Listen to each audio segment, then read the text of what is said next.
Hello everyone, আমি ইতি। আমার আরও একটি নতুন ভিডিওতে তোমাদের সকলকে জানাই অনেক অনেক স্বাগত। তো ফ্রেন্ডস, সকালটা আমি চা দিয়ে শুরু করছি। আসলে সকালে উঠে কিন্তু চাটাই আমি আগে বসাই, কারণ ভুতুর বাবার ঘুম থেকে উঠেই জল আর চাটা লাগে। সেই কারণে আজকে অফিসের জন্য বানাবো রুটি, আর তার সাথে ঢ্যাঁড়স আলু ভাজা। ঢ্যাঁড়স আলুটা আমি কেটেই রেখেছি, এদিকে কড়াই বসিয়ে দিলাম, আর তার ফাঁকে ঝটপট আমি আটাটা মেখে নিচ্ছি। দেখো, ঢ্যাঁড়স আলু কিন্তু কেটে রেখেছি, আর এইদিকে কড়াই দিয়ে দিলাম তেল, আর তারপরে এর মধ্যে আমার কমন মশলা, সেটা হচ্ছে কালো জিরে, যেটা আমি ভীষণ ভালোবাসি।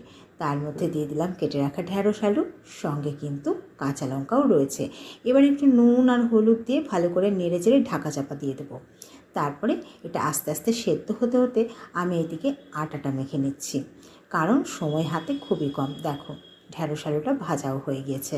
তো যাই হোক, চলো এবার ঝটপট কিন্তু রুটিটা বেলে রুটিটা ভেজে নিতে হবে।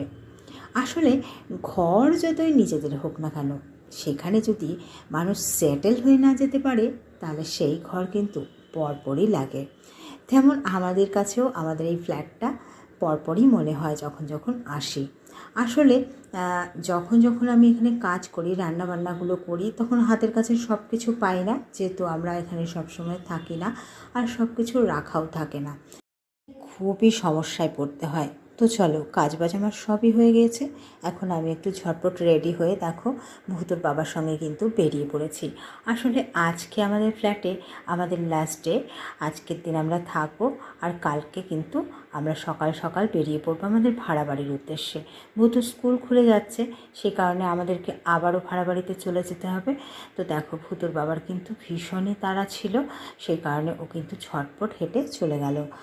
কাল যেহেতু আমরা চলে যাব, সেই কারণে আজকে আমার একটু হাঁটার মন করেছে। তো সেই কারণে আমি ভাবছি যে রাস্তায় আজকে একটু আমি হাঁটবো। সেই কারণে কিন্তু আমি একটু কুর্তি পরে নিয়েছিলাম, নাইটি পরে, যেহেতু ভূতুর বাবা আমাকে হাঁটতে যেতে দেয় না, সেই কারণে আমি একটু রেডি হয়েই বেরিয়েছি। তো চলো, রাস্তাগুলো দিয়ে একটু হাঁটি। আর আমাদের এখানকার রাস্তাগুলো কিন্তু হাঁটার জন্য খুবই ভালো। গাড়ি ঘোড়া খুবই কম চলে এখানটা দিয়ে। যেসব গাড়িগুলো চলে চার চাকা, সেগুলো প্রত্যেকেরই এখানকার পার্সোনাল গাড়ি। আর এমনি বাইক টাইকও চলে, সাইকেল চলে, কিন্তু বাস এখানে খুব একটা ঢোকে না। সকালবেলায় ঢোকে স্কুল বাস।